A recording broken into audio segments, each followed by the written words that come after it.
Let's talk about money. Ici, on parle de gestion financière. Ça fait un peu plus d'un an aujourd'hui que je travaille et du coup que j'ai commencé à percevoir mes plus gros salaires. Je vais être honnête avec vous, je savais pas du tout gérer mon argent. Et je dis pas qu'aujourd'hui je sais le faire.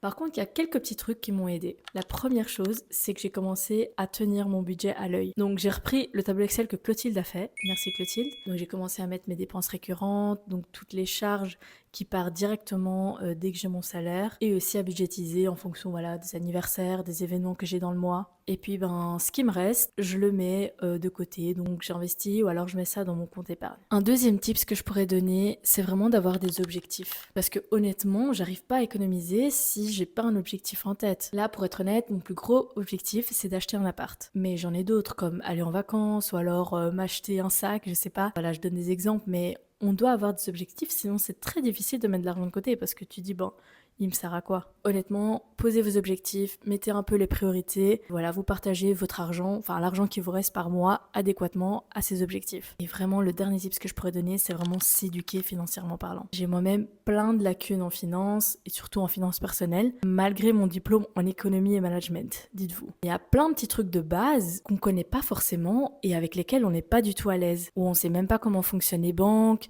c'est quoi un taux d'intérêt et comment ça fonctionne pour emprunter par exemple. Ou bien même, est-ce que c'est très avantageux de laisser son argent sur un compte épargne ou alors quelles sont les autres possibilités d'investir? Vraiment, un truc qu'il faut se dire, c'est que votre argent doit travailler tout le temps et pas juste le laisser dormir. Et vous, du coup, c'est quoi vos tips pour gérer votre argent?